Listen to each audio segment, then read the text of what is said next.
Hi ಎಲ್ಲರಿಗೂ ನಮಸ್ಕಾರ. Welcome to my channel.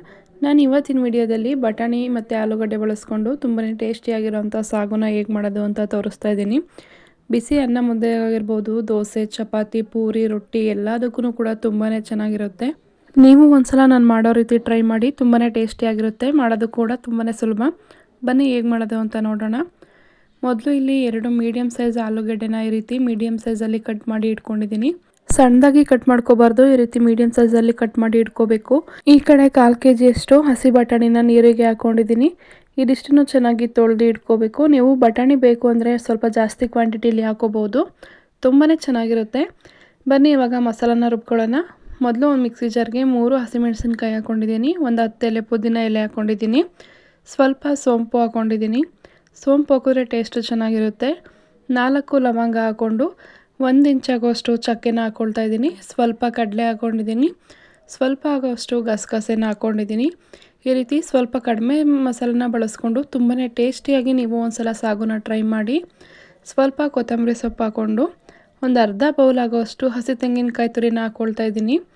ಕಾಯಿನ ನೀವು ಕ್ವಾಂಟಿಟಿ ನೋಡಿ ಹಾಕ್ಕೊಳ್ಳಿ. ಸ್ವಲ್ಪ ನೀರು ಹಾಕ್ಕೊಂಡು ಈ ರೀತಿ ಚೆನ್ನಾಗಿ ನುಣ್ಣಗೆ ರುಬ್ಬಿ ಇಟ್ಕೋಬೇಕು.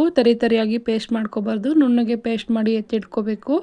ಇವಾಗ ಈ ಕಡೆ ಒಂದು ಕುಕ್ಕರ್ನ ಚೆನ್ನಾಗಿ ಬಿಸಿ ಮಾಡಿ ಇಟ್ಕೋಬೇಕು. ಬಿಸಿ ಆದಮೇಲೆ 2 ರಿಂದ 3 ಸ್ಪೂನ್ ಎಣ್ಣೆ ಹಾಕ್ಕೊಳ್ತಾ ಇದ್ದೀನಿ. ಎಣ್ಣೆನ ಚೆನ್ನಾಗಿ ಕಾಯಿಸ್ಕೋಬೇಕು. ಎಣ್ಣೆ ಚೆನ್ನಾಗಿ ಕಾಯ್ದಾದ್ಮೇಲೆ 1 ಅಥವಾ 2 ಕಡ್ಡಿ ಕರಿಬೇವಿನ ಎಲೆ ಹಾಕ್ಕೊಂಡು 2 ಮೀಡಿಯಮ್ ಸೈಜ್ ಈರುಳ್ಳಿನ ಈ ರೀತಿ ಸಣ್ಣದಾಗಿ ತೆಳುವಾಗಿ ಹೆಚ್ಚಿ ಹಾಕ್ಕೊಳ್ತಾ ಇದ್ದೀನಿ. ಈರುಳ್ಳಿ ಹಾಕ್ಕೊಂಡು ಚೆನ್ನಾಗಿ ಫ್ರೈ ಮಾಡ್ಕೋಬೇಕು. ಈರುಳ್ಳಿಲಿರೋಂಥ ಹಸಿ ವಾಸನೆ ಹೋಗಿ ಸ್ವಲ್ಪ ಸಾಫ್ಟ್ ಆಗೋವರೆಗೂ ಈರುಳ್ಳಿನ ಚೆನ್ನಾಗಿ ಈ ರೀತಿ ಮಧ್ಯ ಮಿಕ್ಸ್ ಮಾಡಿಕೊಂಡು ಒಂದು 2 ರಿಂದ 3 ನಿಮಿಷ ಮೀಡಿಯಂ ಫ್ಲೇಮಲ್ಲಿ ಫ್ರೈ ಮಾಡ್ಕೋಬೇಕು.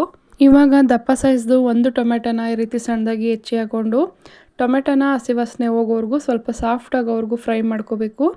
2 ಚಿಟಿಕೆ ಅರಿಶಿನ, ರುಚಿಗೆ ತಕ್ಕಷ್ಟು ಉಪ್ಪು, 2 ಅಥವಾ 3 ಚಿಟಿಕೆ ಹಿಂಗನ್ನು ಹಾಕ್ಕೊಂಡು ಚೆನ್ನಾಗಿ ಫ್ರೈ ಮಾಡ್ಕೋಬೇಕು. ಟೊಮೆಟೊಲಿರೋಕ್ಕಂಥ ನೀರಿನ ಅಂಶ ಹೋಗಿ ಸುತ್ತ ಎಣ್ಣೆ ಬಿಡೋವರೆಗೂ ಚೆನ್ನಾಗಿ ಫ್ರೈ ಮಾಡಿಕೊಂಡು ಅರ್ಧ ಸ್ಪೂನ್ ಶುಂಠಿ ಬೆಳ್ಳುಳ್ಳಿ ಪೇಸ್ಟನ್ನು ಹಾಕೋಬೇಕು.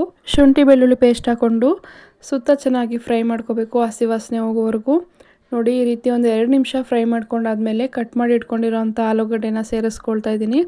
ನೀವು ಜಾಸ್ತಿ ಕ್ವಾಂಟಿಟಿಲಿ ಮಾಡೋದಾದರೆ ಆಲೂಗಡ್ಡೆ ಮತ್ತು ಬಟಾಣಿನ ಜಾಸ್ತಿ ಹಾಕ್ಕೊಳ್ಳಿ, ತುಂಬಾ ಟೇಸ್ಟಿಯಾಗಿರುತ್ತೆ ಸಾಗು ಅಂತೂ. ಇವಾಗ 1/4 kg ಆಗುವಷ್ಟು ಬಟಾಣಿನ ಹಾಕ್ಕೊಳ್ತಾ ಇದ್ದೀನಿ.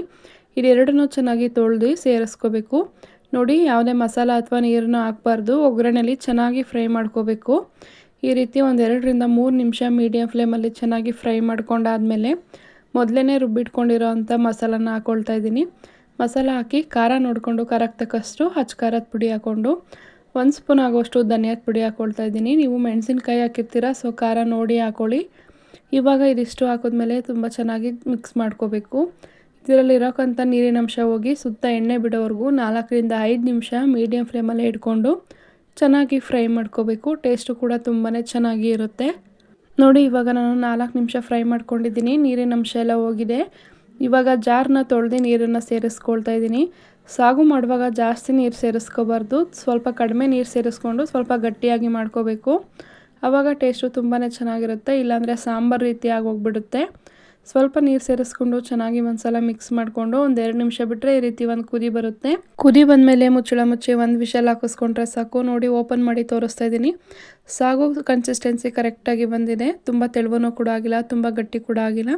ನಾನು ದೋಸೆ ಜೊತೆ ಸರ್ವ್ ಮಾಡ್ತಾ ಇದ್ದೀನಿ. ಟೇಸ್ಟ್ ಅಂತೂ ಸಖತ್ತಾಗಿತ್ತು. ವಿಡಿಯೋ ಇಷ್ಟ ಆಗಿದ್ರೆ ವಿಡಿಯೋಗೊಂದು ಲೈಕ್ ಮಾಡಿ, ನನ್ನ ಚಾನಲ್ನ ದಯವಿಟ್ಟು ಸಬ್ಸ್ಕ್ರೈಬ್ ಮಾಡ್ಕೊಳ್ಳಿ. Thank you all.